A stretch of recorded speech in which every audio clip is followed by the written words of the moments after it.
Hello everyone, welcome to Krishna coaching centre class 12th history. और यहाँ पे हमारा चैप्टर 1 चल रहा है BRICS, beats and bones.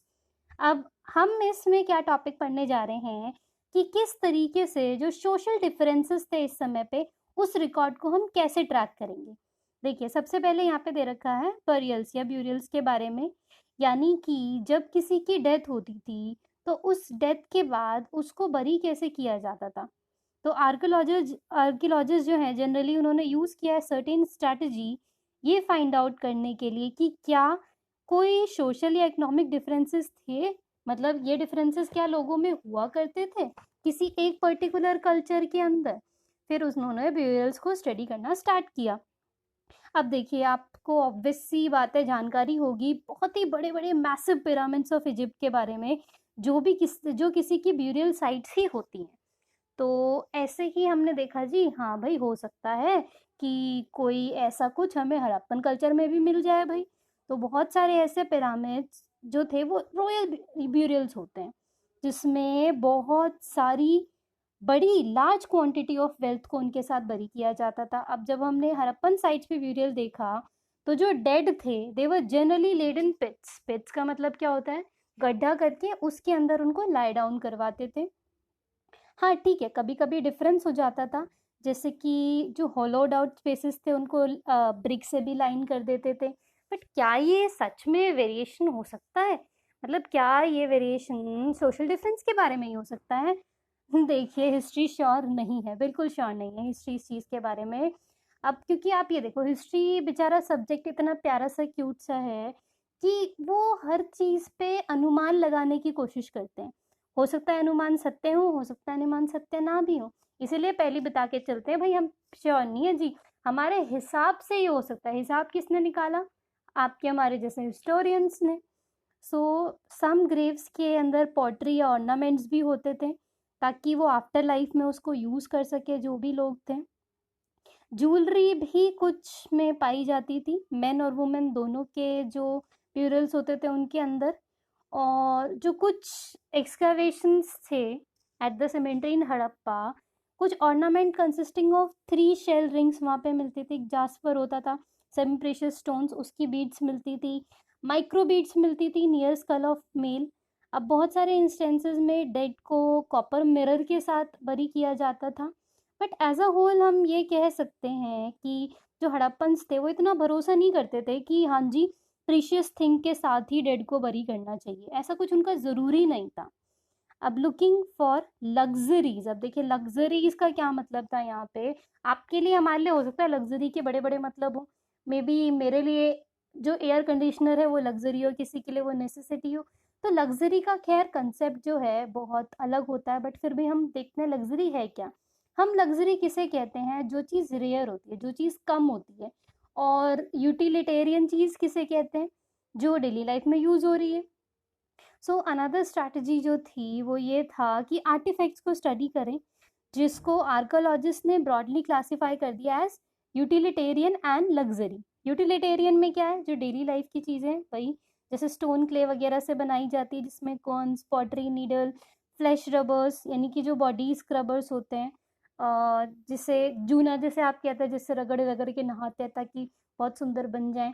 And usually they are found distributed throughout the settlement. ये बहुत सारे थे। सो आर्कियोलॉजिस्ट ने क्या एज्यूम किया कि ये जो थे ये लग्जरी नहीं थे। बट कुछ अदर ऑब्जेक्ट्स थे जो कि कॉस्टली नॉन लोकल मटेरियल से बने थे और कॉम्प्लिकेटेड टेक्नोलॉजीज का यूज़ करके उसको बनाया गया था। तो जो छोटे छोटे छोटे छोटे पोर्ट्स ऑफ फैंस थे। फैंस क्या होता है, एक मटेरियल होता है जो कि ग्राउंड सैंड और सिलिका को मिक्स करके बनाया जाता है, जिसमें कलर और गम वगैरह मिला के फिर उसे फायर किया जाता है। और ऑब्वियस सी बात है, डिफ़िकल्ट था बनाना, तो इसको उन्होंने लग्ज़री की कैटेगरी में रख दिया। पर सिचुएशन पता है कब कॉम्प्लिकेटेड हो गई कि ऐसे आर्टिकल्स जो हमें डेली लाइफ के लगते थे, जैसे कि स्पिंडल होल्स वगैरह हो गए जो किचन वगैरह में यूज़ आते थे, वो रेयर मटेरियल से बन रहे हैं जैसे कि फैंस से। तो क्या ये लग्ज़री है या यूटिलिटेरियन है? सो ये क्वेश्चंस बहुत सारे दिमाग में थे। ये देखिए, एक फैन स्पोर्ट का इन्होंने एग्जाम्पल दे रखा है। सो अब ये क्वेश्चन ऑब्वियस ही बात है हिस्ट्री के अंदर अराइज होता है। So if we study the distribution of such artefacts, हम क्या पाते हैं कि जो रेयर ऑब्जेक्ट्स है they were made of valuable materials, वो ग्रेटली कंसंट्रेटेड थे लार्ज सेटलमेंट्स लाइक मोहनजोदारो में, हड़प्पा में, और रेयरली मिलते थे वो स्मॉलर सेटलमेंट्स के अंदर। जैसे फॉर एग्जांपल जो मिनिएचर पॉट्स और फैंस थे, वो किसके लिए यूज़ किए जाते होंगे, मे बी परफ्यूम बॉटल। वो मोस्टली कहाँ पे मिलते थे, मोहनजोदारो में, हड़प्पा में। बट छोटे सेटलमेंट जैसे कि कलीबंगन वगैरह में ये नहीं मिलते थे। गोल्ड भी रेयर था and as at present probably precious, जैसे कि अभी भी महंगा है, बहुत ही महंगा है, तब भी वो प्रेशियस ही माना जाता था। सारी की सारी जो गोल्ड ज्वेलरी होती थी वो मिलती थी हड़प्पन साइट्स पे। वो रिकवर कहाँ से होती थी, होट से। होट क्या था, होट कुछ ऑब्जेक्ट्स थे जिसको लोग बहुत संभाल के रखा करते थे, मतलब लाइक छुपा के पॉट्स के अंदर रखना, और इसके अंदर ज्वेलरी वगैरह, मेटल वर्क या जो भी महंगी चीज़ें होती थी ना, उसको छुपा के रखते थे। तो होट कहता होगा, ऐसे ना मुझे तुम देखो, तुम्हें पॉट में छुपा लूंगा। ठीक है, ज़्यादा इमोशनल नहीं होना। सो ये चीज़ जो थी, ये हिस्टोरियंस ने क्या करा, इस चीज़ का अनुमान लगाया। अब finding out about craft production की, वहाँ पे ऑब्वियस सी बात है, हर किसी लेवल पे आप घर को सजाने की वस्तुएं ज़रूर रखते हो। आप अपने बेडरूम में या जहाँ पे भी आप बैठ के देख रहे हो, दो चार चीज़ें ऐसी ज़रूर लटकी हुई होती हैं जो सजाने के सामान के जैसे रखी जाती है। तो अगर हम छनूदारों की बात करें तो टाइनी छोटा सा सेटलमेंट था, 7 एकड़ से भी कम का। अब हम इसे छोटा क्यों कह रहे हैं, क्योंकि जो मोहनजोदाड़ो था वो 125 हेक्टेयर का था, यानी कि 125 हेक्टेयर कहाँ, छोटा सा 7 हेक्टेयर कहाँ।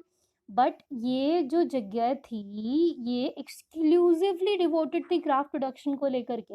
यहाँ पे बहुत सुंदर सुंदर क्राफ्टिंग होती थी, जैसे कि bead making, shell cutting, metal working, seal making, weight making, बहुत सारी चीज़ें, मतलब बहुत वैरायटी ऑफ मटेरियल यूज़ किया जाता था बीड्स बनाने के लिए। जैसे स्टोन लाइक कार्नेलियन, जो कि ब्यूटीफुल रेड कलर का होता था, जास्पर, क्रिस्टल, क्वार्ट्ज, स्टेटाइट, और metal like copper, bronze, gold, shell, faience, terracotta, burn clay, सबका यूज़ किए करते थे। कुछ बीड्स थे वो एक से ज़्यादा स्टोन से भी बनते थे, 2 और मोर स्टोन्स, उनको एक साथ सीमेंट करके जोड़ दिया जाता था। और कुछ थे some stones with gold caps, उसके ऊपर गोल्ड कैप्स लगा दी जाती थी। इनकी शेप्स बहुत अलग अलग थी, डिश शेप थी, cylindrical, spherical, barrel shape, segmented, बहुत सारी शेप्स थी। कुछ को डेकोरेट किया जाता था, उसके अंदर और चीज़ें इंसाइज करके, और चीज़ें डाल के या पेंटिंग करके, एंड कुछ के ऊपर डिज़ाइनिंग भी की जाती थी। देखिए ये क्या है, एक टूल है उस समय का, जिससे पता नहीं वो कुछ भी काम कर सकते हो। और ये कुछ बीच से बनाई हुई ज्वेलरीज हैं। This is so beautiful. So जो टेक्निक्स थी for making beads differed according to the material. Obvious सी बात है, आप जो मटेरियल यूज़ करोगे, उस मटेरियल से अगर आप कोई सामान बना रहे हो तो सबको बनाने का तरीका अलग ही रहेगा ना। ऐसे थोड़ी है कि आप एक जैसे सब चीज़ें बना लो। तो जो स्टेटाइट था, जो भी बहुत ही सॉफ्ट स्टोन होता था, उस पर ईजिली वर्क किया जा सकता था।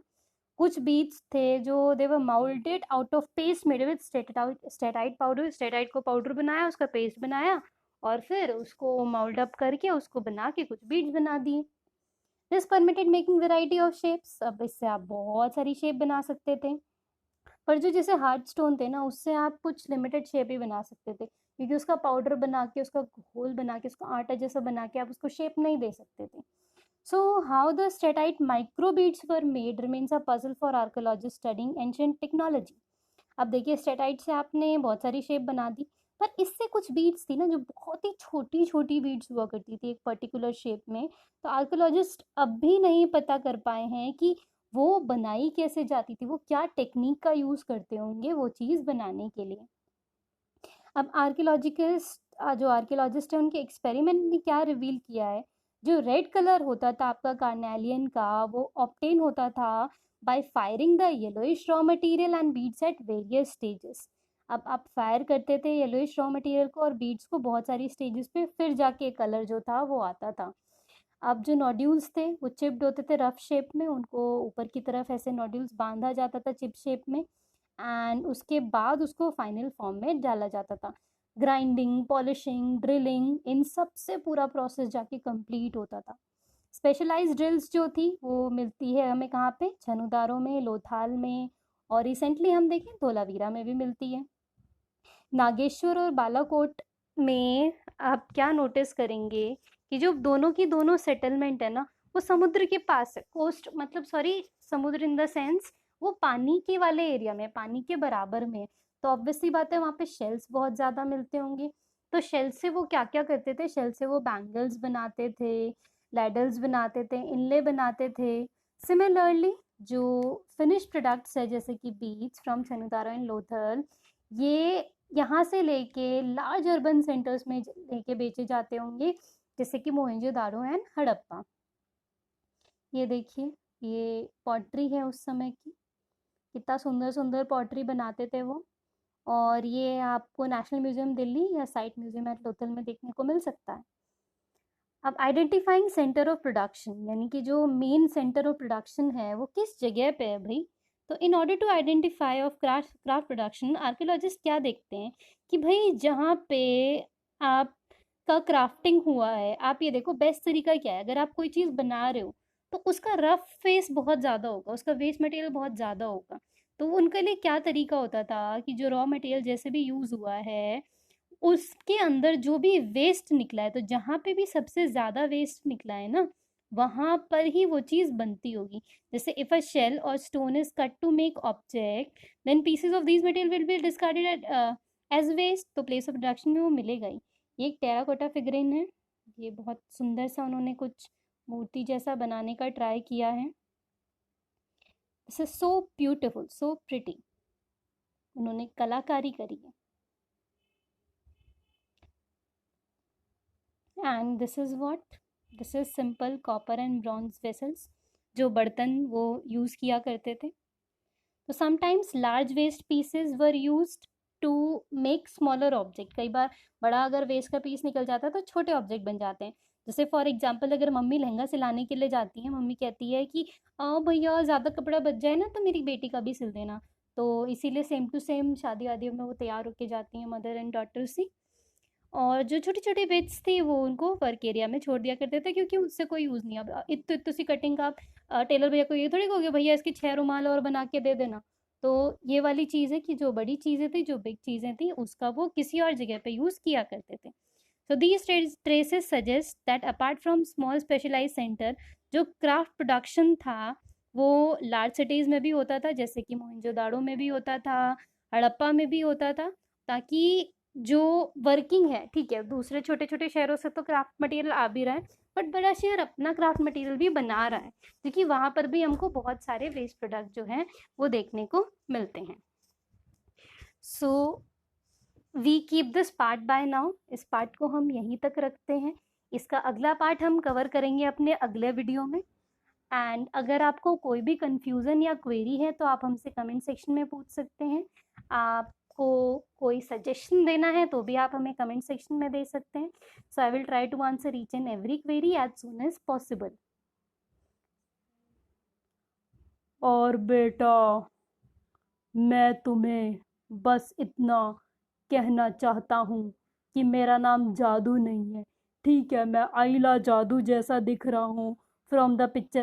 कोई मिल गया, कोई मिल गया, वो मेरा दिल गया, मेरा दिल गया। बट बच्चों, चाहे लॉकडाउन हो या लॉकडाउन ना हो, तुम्हें खूब सारी पढ़ाई करनी है। समझ में आई नहीं तो मैं तुम्हारे सपने में आके तुम्हें डराऊंगा और गाना गाऊंगा, कोई मिल गया, कोई मिल गया। अब बाय बाय बच्चों, मैं निकलता हूँ यहाँ से, तुम भी निकलो और पढ़ाई करो। बाय।